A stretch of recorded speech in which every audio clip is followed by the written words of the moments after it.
Bueno, gracias por venir. Yo también quiero dar las gracias a la librería, a la PEA, y dar las gracias a Pilar y a Jordi por meternos en este barco, nunca mejor dicho, por hacer ediciones El Transbordador, por traer a Málaga este proyecto, hacerlo aquí, montarlo aquí y hacer que experiencias como esta, pues bueno, podamos participar en ellas y abrir puertas, ¿no?, para la experiencia de la literatura, más allá de lo habitual y lo consabido. Yo quiero dar un leve apunte hay que decirlo, al Rajoy que se acaba de hacer Magín Méndez. Sí, totalmente. Pero ha sido muy divertido. Sí. De hecho, dan ganas de votarlo. Es que muy ayer. Sí, sí. No, lo que quiero decir es que yo escribí hace poco un artículo sobre la novela y lo que escribí entonces lo sostengo. La novela es estupenda. A mí me gustó tanto su contenido más lúdico, si queréis. De hecho, quizás lo que más me gustó, o sea, su parte de aventura, de exploración, de llevarte a un sitio desconocido en el que puede pasar cualquier cosa de pronto. Y luego sus elementos más propios de literatura de ciencia ficción son muy interesantes, ¿no? A mí que me interesa mucho también el rollo de la inteligencia artificial, me gusta mucho un concepto que Magín introduce, el de la variegación. Como una estrategia que utiliza las inteligencias artificiales para, a la hora de crear otras inteligencias artificiales, de mímesis evidentemente humana, eliminar cualquier rastro de emoción, de sentimentalidad que pudiera inferir en las tareas, ¿no?, que le son encomendadas. Y lo explica de manera, lo que me gusta es que es de manera muy clara. O sea, que uno le dice, leche, yo no he caído en esto antes. Es muy claro, es muy... siendo muy exigente, es muy sencillo, ¿no?, los temas que plantea y cómo los desarrolla. Así que yo también animo a la lectura de Deriva, porque además, cierto, se lee en un rato, se lee en una tarde, es muy divertida, rinde un homenaje muy bonito a la literatura clásica de aventuras, de la que vamos a hablar ahora, de Julio Verne, y de bastante más atrás, y lo dicho, recomiendo su lectura. Deriva nos permite hablar sobre lo que planteaba Pilar antes de la ciencia ficción y el mar, que es un tema hondo, como el mar, del que se pueden sacar muchas cosas, y me temo que apuntar cuestiones, ¿vale? Y iremos haciendo esto de manera flexible para que, entre todos aportemos ideas y experiencias y cuestiones propias. Vamos a empezar hablando un poquito de precisamente la relación entre la ciencia ficción y el mar desde la raíz, desde la literatura más clásica, desde algo que nace, en realidad esto lo veremos después, pero este vínculo nace con la propia definición de la novela de aventuras, ¿no? Y tenemos todos en mente a Julio Verne, pero hay más de lo que hablar, y yo creo que Miguel, que es, gran conocedor, admirador, seguidor, lector de esta raíz, esta fuente, pues puede hacernos una buena introducción. Quizá yo te preguntaría, ¿dónde nace esta fuente? ¿Cuáles son las fuentes clásicas para vincular la ciencia ficción?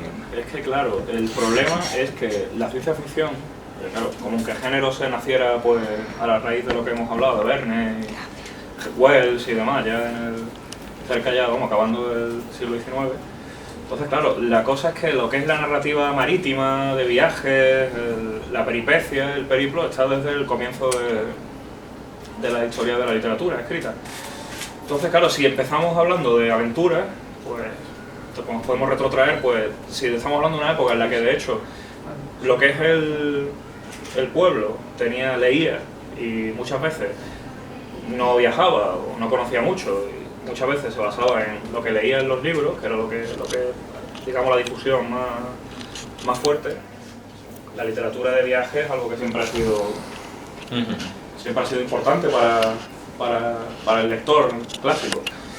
Entonces, claro, pues yo lo que en mi opinión ocurre es que una vez que ya la fantasía empieza a fluir, pues si ya de Cyrano de Bergerac, que por ejemplo es un antecedente de la ciencia ficción mezclada con viajes y tal, el autor original, entonces ya cuando empieza el lector, digamos, la imaginación empieza a meterse en el terreno de la realidad, ahí es cuando ya empieza esa fusión.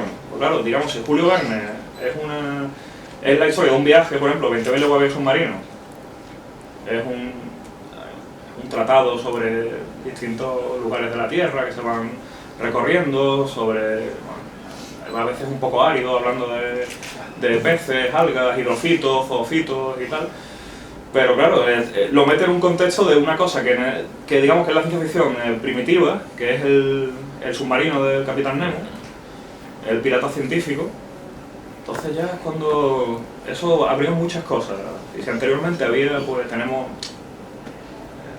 a Conrad o tenemos a Jack London como grandes, a Stevenson primero con La isla del tesoro, como grandes, digamos, literatos sobre lo que es el mar, que claro que es un tema tan inabarcable como el propio mar, en literatura igualmente.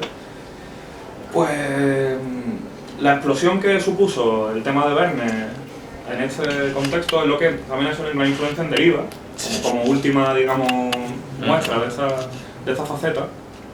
Pero claro, nos retrotraemos a la literatura pulp de primeros de siglo, que es la que pues el viaje iniciático de todo personaje literario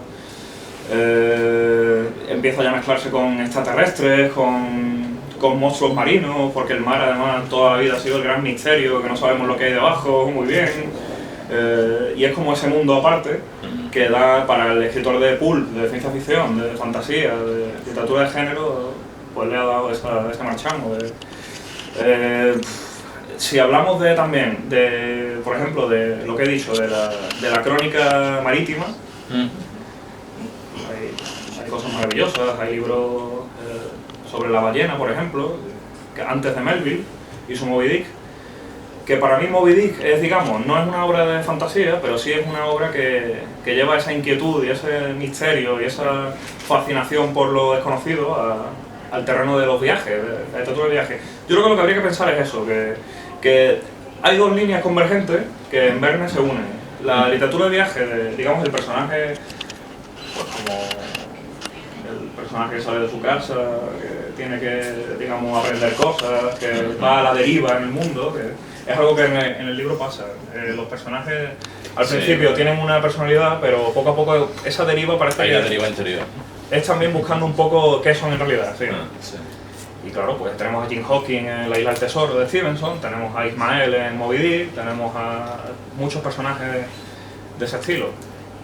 Y claro, ya en cuanto llegamos al siglo XX, empezamos los 80, ciencia ficción, marcianos, pulp, Robert E. Howard con sus historias de Conan, con sus piratas también más grandes que la vida, con sus monstruos marítimos y demás.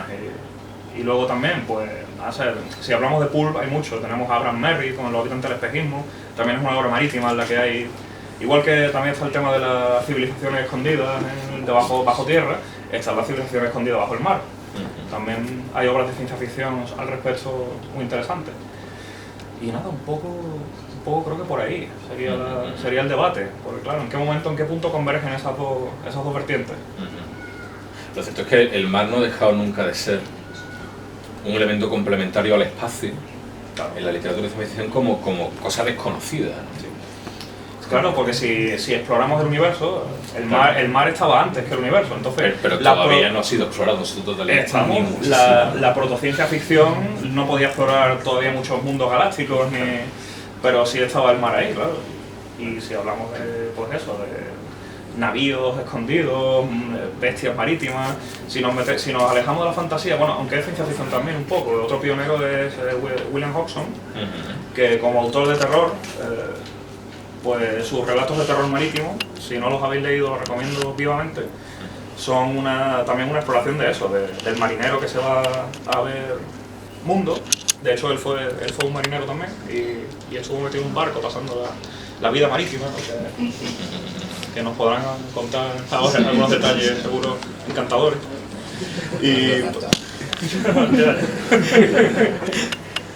Y en fin, y Jack London también pues vivió, tanto Hodgson como London vivieron a lobos de mar horrorosos que les fustigaban, las inclemencias del tiempo, tal.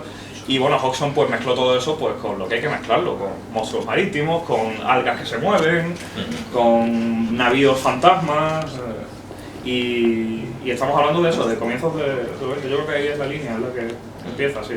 Y es esa exploración, sí, esa especie de lo otro, ¿no? ¿Qué es lo que hay abajo?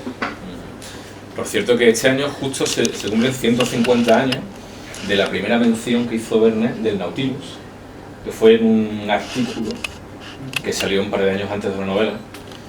Y además Verne, que viajó muy poco, salió un poquito de Francia, pero hizo un viaje en barco por el Mediterráneo y por el sur de España y estuvo en Málaga, hizo parada en Málaga, hizo parada en Cádiz y en Málaga. O sea que nos toca muy de cerca. Sobre lo que has dicho de Melville, yo me había prometido un capricho de leer un poema. Él era un poema de Ray Bradbury. La poesía de Bradbury, al que ya leía y disfrutaba desde chico como novelista, la descubrí hace poco, fue a raíz de esta edición de Cátedra, de la poesía completa, y es maravillosa. Bradbury empezó a escribir poesía con más de 50 años, por lo menos a publicarla, y realmente no es peor poeta que novelista, ni mucho menos. O sea, él reinventa a Shakespeare, a Walt Whitman, y hace cosas maravillosas sin dejar de mirar al cielo, ¿no? Sin dejar de mirar a las estrellas.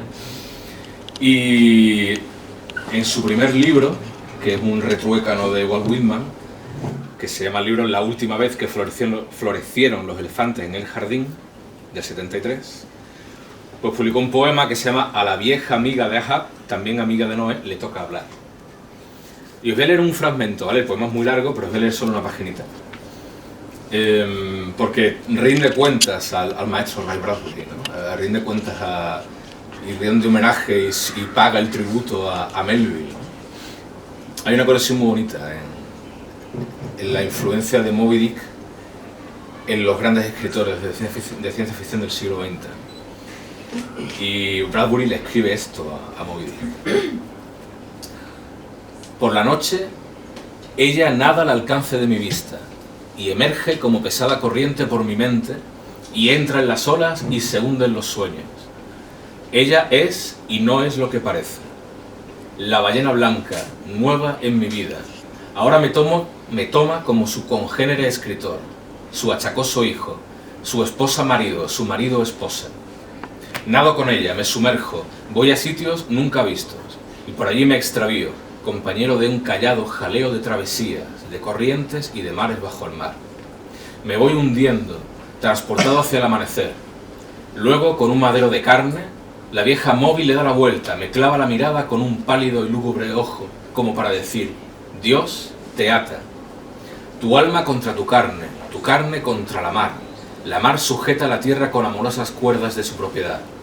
Tú eres un simple husmeo, te estornudo, tú eres el moco del tiempo, pero una vez exhalado, ¡oh, milagro! Construyes un espinazo, te mantienes erguido y te pones un nombre. ¿Qué más da tu nombre? Tú eres mi secuela en la tierra. La mar es mía, tuya es la tierra. Todos dan la vuelta a una perspectiva eléctrica. Yo soy el alma más grandiosa que jamás se arriesgó por aquí. Pero ahora tu alma es más grande, pues ella sabe, y sabe que sabe que sabe. Yo soy una exhalación de un final. Tú eres la inhalación del umbral de un principio. Una eclosión de vida que nunca se marchitará. Yo me quedo aquí en las aguas y me salgo con las mareas, para que me coman en los banquetes de la eternidad. Mientras tu alma planea, tú te paseas, coges el aire con las alas, pruebas los fuegos, bramas, te revuelcas, saltas sobre el mismo universo. Y respirando te mueves entre los jadeantes aullidos del resonante espacio. Entre las energías del vacío abismo, saltas y nadas, y coges un cohete parecido a mí. La ballena blanca, hecha de acero y oxigenada de energía, y recubierta por completo de piel de metal, e iluminada por dentro, y llena de las lumbreras del grito de Dios. Es una maravilla. Sí. Además, La releí el otro día, esto tengo que leerlo aquí. es la conexión perfecta. Un escritor de... Aunque bueno, Ray Bradbury es fantasía, ha hecho ciencia ficción, lo meten en la ciencia ficción, pero yo creo que es mucho más amplio. Y además tiene la conexión de que fue el guionista de la película, sí, de la película de Orson Welles. Bueno, de John Huston, que salió Orson Welles. Salió Orson Welles. Y claro, le obsesionó el tema también. Tiene un libro hablando de su experiencia. Y claro, en fin, es que Moby Dick para mí es el libro. Pues sobre esta idea del mar como alternativa al cielo, a lo desconocido, yo creo que Daniel tiene experiencias que contar. Como pasajero en largos viajes por el mar. El mar, no sé, yo te hablo de mi experiencia, a mí el mar me provoca mucho miedo. Me provoca temor sencillamente porque no sé lo que hay debajo. Y por la inmensidad y por lo grande, ¿no? Tú que lo conoces bien, lo has tratado, lo has medido, de alguna manera, no sé, ¿qué puedes contar de tu experiencia? Y no sé si recuerdas un momento en el que te vieras precisamente sobrepasado, en el que dijeras esto no hay manera de conocerlo, no hay manera de abarcarlo, no sé. Por empezar, a ver. Si pasamos muchos días en el mar, más de 500, en mitad de la nada, básicamente. Me ha gustado siempre la ciencia ficción y el mar me gustaba también, por eso tuve la oportunidad y lo hice. Me embarqué al lugar más lejano que conocíamos. El mar da miedo, pero a la vez te da paz. O sea, es una sensación muy extraña a raíz de lo que comentas. La sensación que más me marcó es exactamente lo mismo con un Moby Dick, como digo yo, una ballena jorobada, que a pesar del miedo estaba bastante cerca, a unos 200 yardas X, y la perseguí. O sea, fue un flash de la oportunidad y digo, maravilla. A pesar del miedo. Y lo extraño es la curiosidad que nosotros teníamos superaba el miedo. Nos acercamos a ella, bueno, la experiencia fue, nos acercamos, el ruido del motor la asustaba, nosotros teníamos totalmente prohibido parar el motor en ningún momento, para el motor. Lógicamente, digo que la curiosidad es lo que lleva al hombre a hacer cosas que te gratifican. Y en el momento que paramos el motor a bastante distancia del barco, fue la ballena la que se acercó a nosotros a ella. Estaba justo al lado nuestra y la misma sensación de ese momento es lo que te provoca el mar. Es decir, un miedo atroz. La Zodia en la que estábamos medía 6 metros y la ballena salía por delante y por detrás. O sea, era bastante más grande que nosotros. La aleta prácticamente era la Zodia donde estábamos. Y es una sensación indescriptible. Es paz y terror. No respirar, el tiempo, no sé cuánto tiempo duró, X, o sea, lo que ella quiso. Tú veías el ojo mirándote y el mar es básicamente lo mismo, es decir, un miedo, un respeto, no sabes cómo va a actuar, porque es un ser vivo, realmente. Cambia constantemente, bajando cada vez más lo que es la Antártida. Ya el mar se convierte en un peligro mayor, porque ya no es agua, ya son rocas que te rodean, que te encierran. O sea, tuvimos un momento del brindis final, a pesar de estar en el siglo XXI, el comandante sacó una botella de vino y dijo, bueno, nos hemos quedado sin motor, no tenemos refrigeración, llevamos 4 horas aquí, pues vamos a tomar una copa. Y nos lo tomamos de buena fe, o sea, con esperanza. La esperanza es lo que todos los escritores que han escrito sobre el mar y conocen el mar hablan de eso, y la esperanza no se puede perder, y sobre todo en temas de naufragio, de supervivencia, lo último que puedes perder es la esperanza y hacerle creer. Hay un escrito del siglo XIX que es un tratado sobre sobrevivir al mar, sobre un francés. Otro francés escribió, los franceses habían escrito mucho sobre el mar. A mí me gusta mucho uno que siempre le llevaba a contar el padre y decía el por culpa, decía por qué no, y bueno, se lo acabó llevando al mar. O sea, la curiosidad del mar pudo más que su curiosidad, y bueno, lo que iba era eso, que hay que sobreponer al miedo que te da el mar, lo sobrepasa la posibilidad y la experiencia. Es un mundo fascinante. Aprende a leer, después me he leído Moby Dick, he leído Julio Verne, yo me metí en la ciencia ficción con Julio Verne, y te das cuenta de la calidad de descripción, de detalles, de la gente que ha estado o ha estudiado sobre el mar, incluso la gente que escribe sobre ciencia ficción, Sí. ha visto el mar, o ha estudiado sobre el mar, porque al fin y al cabo son dos lados de un espejo. Claro. O sea, el mar hacia abajo y el mar hacia arriba, lo que estamos hablando. O sea, el espacio básicamente, todas las descripciones, todos los rumbos, todo, es como estar en un barco, en un navío, básicamente. Y es una sensación personal, pero un poco rara, ¿vale? La voy a describir para que veáis cómo me sentía. En medio del mar, en medio de la nada, lleva, no sé, 20 días navegando, te encuentras en medio de un círculo azul, azul por arriba, azul más oscuro abajo, y la sensación que yo tenía era como si estuviéramos en un plato de sopa gigante, donde en cualquier momento iba a bajar una cuchara de un gigante y no iba a comer. Era una sensación que vivía, siempre que tenía oportunidad vivía, porque esa visión es única. O sea, siempre tienes la costa, siempre tiene un punto de referencia, un punto de esperanza, pero cuando estás en medio del mar y no sabes dónde estás, lo sabes por una carta, básicamente. Pero miras alrededor y es un plato azul, un círculo perfecto azul. Y la sensación que me proporcionaba era mía en particular. O sea, una cosa extraña. Me sentía como eso, como un grumo de un plato enorme de sopa y en cualquier momento iba a ser absorbido. Daniel, si pudieras recomendar, no sé, a lo mejor la lectura, el libro en el que después tú dijeras, oh, coño, esto es lo que yo he vivido, aquí está, no sé, alguien que lo haya recreado con la mayor maestría, no sé. Pero ya no salimos de la ciencia ficción, ya entramos Sí, dentro de da igual. La prisión blanca. La prisión blanca es un libro bastante mal escrito, narrativamente, pero describe el mar y la experiencia de la vivencia del mar como ningún otro.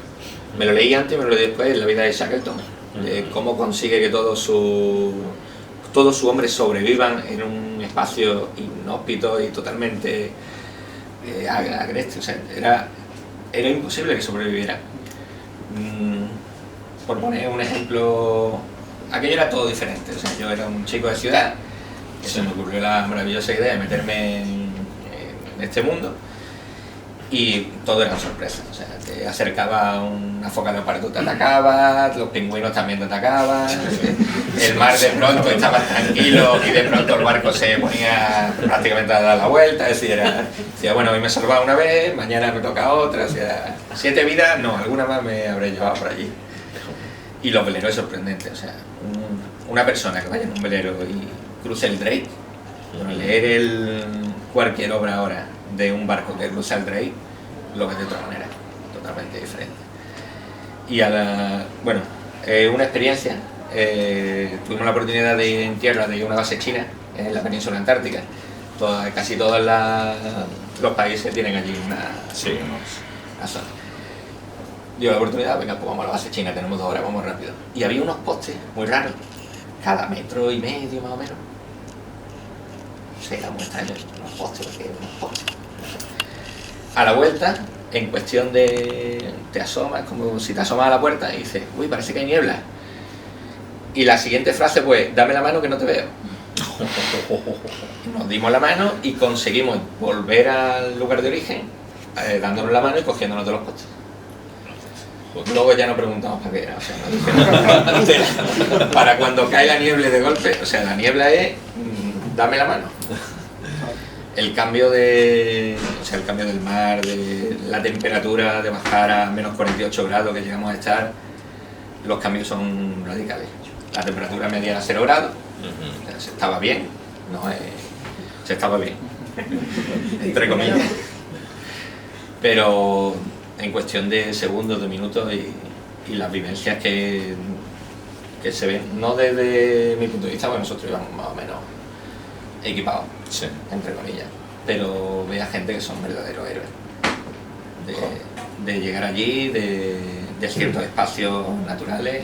Bueno, la naturaleza es otro mundo. O sea, en una pequeña cala en Isla de Excepción, que es donde tenemos una base que es un volcán que está abierto por dentro, y dentro del volcán hay 2 bases, una argentina y una española. Allí, solamente allí dentro, se hacían estudios uno sobre el cáncer, sobre unos peces que se congelan para intentar utilizar esos peces cuando se congelan en invierno y no vuelven a la vida, para intentar que las células cancerígenas se paralicen durante un tiempo. Y estamos hablando solamente en un espacio del hueco de un volcán que estaba lleno de agua.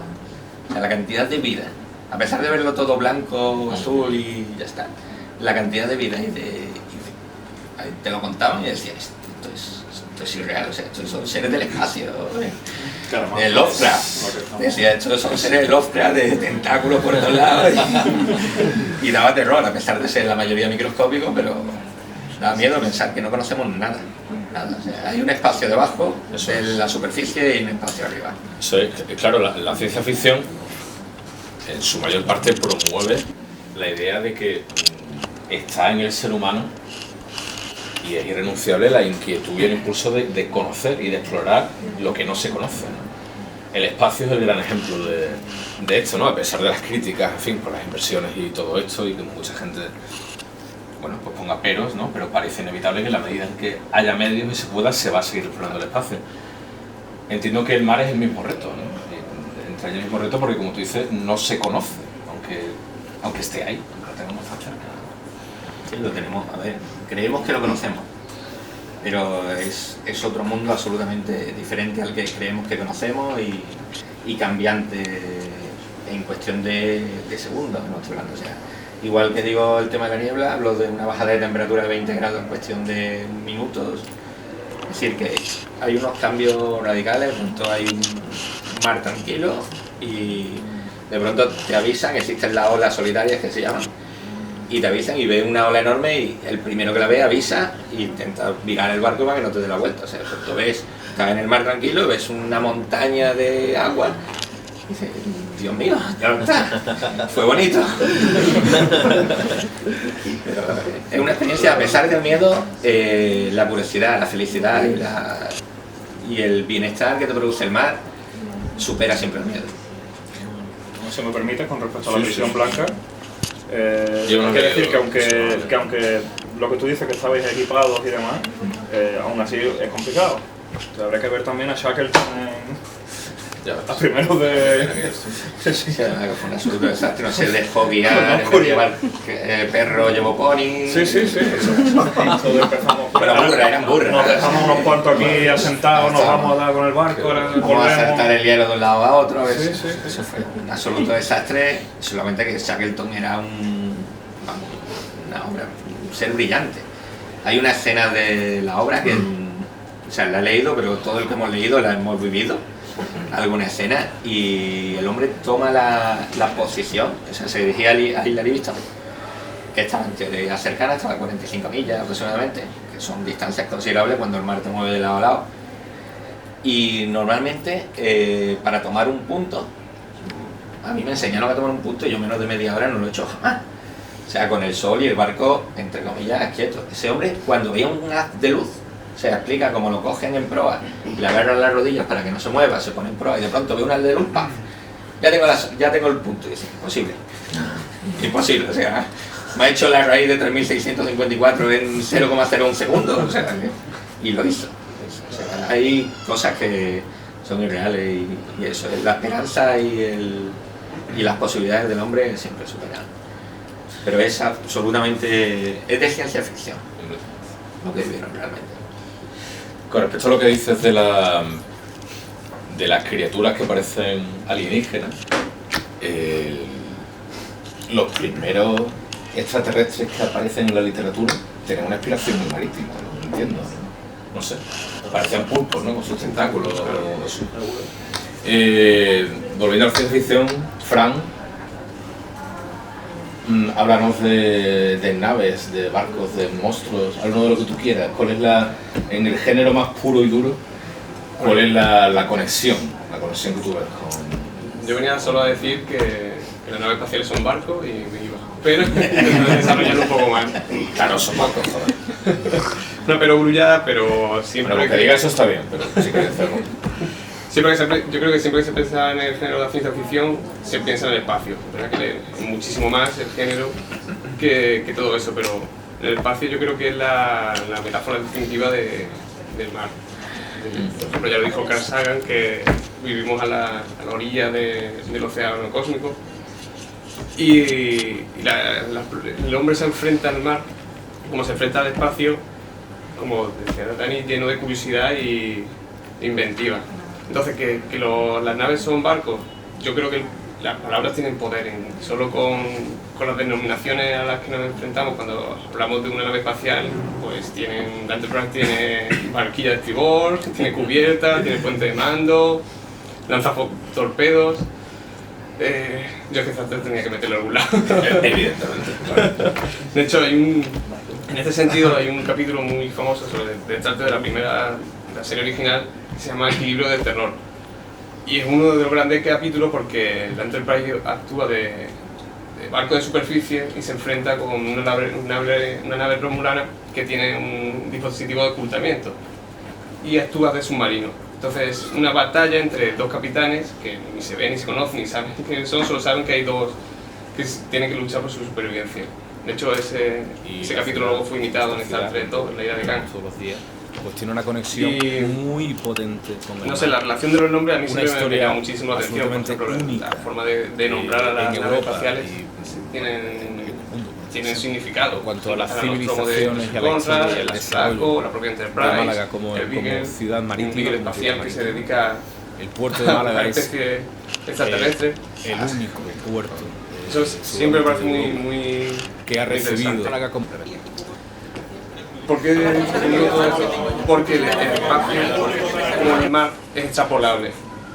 Igual que hay series de espaciales que son prácticamente pueden ser series marítimas y al revés, series marítimas que son en realidad series en el espacio, el Sequest, por ejemplo, o incluso la película Abyss, que son solo ejemplo.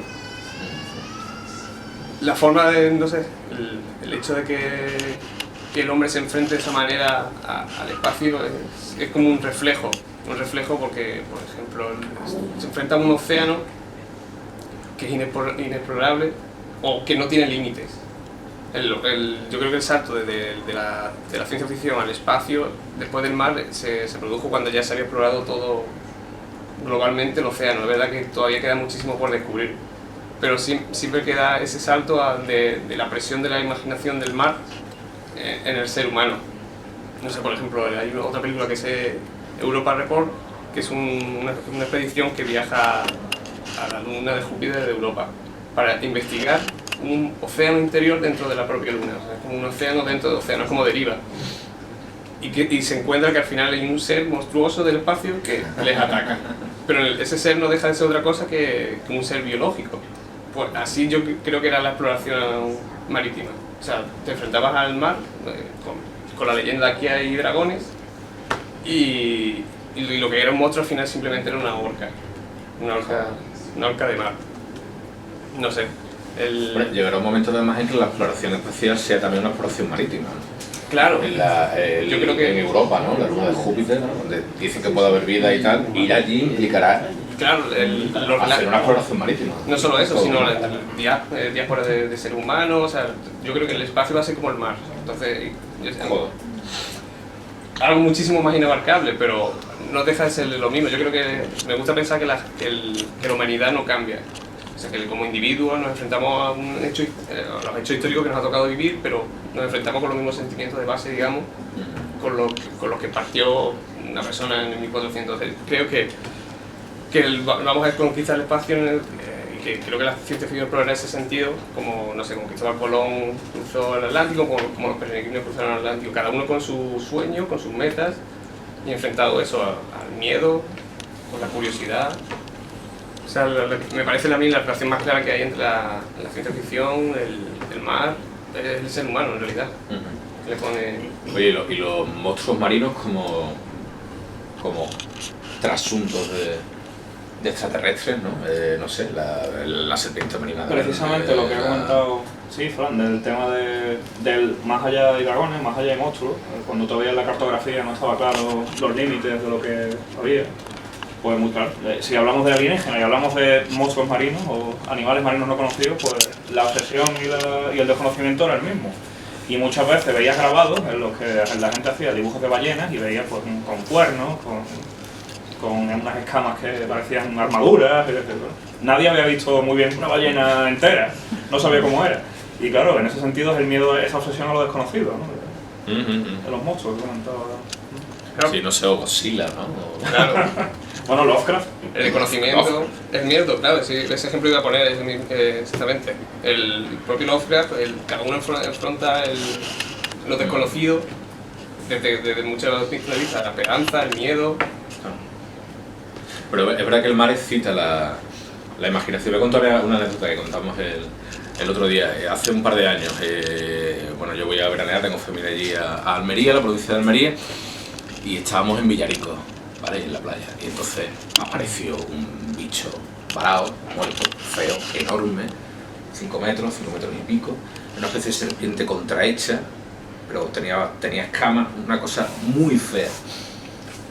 Enorme, grandísima, blanca, algunas partes transparentes. ¿Esto qué es?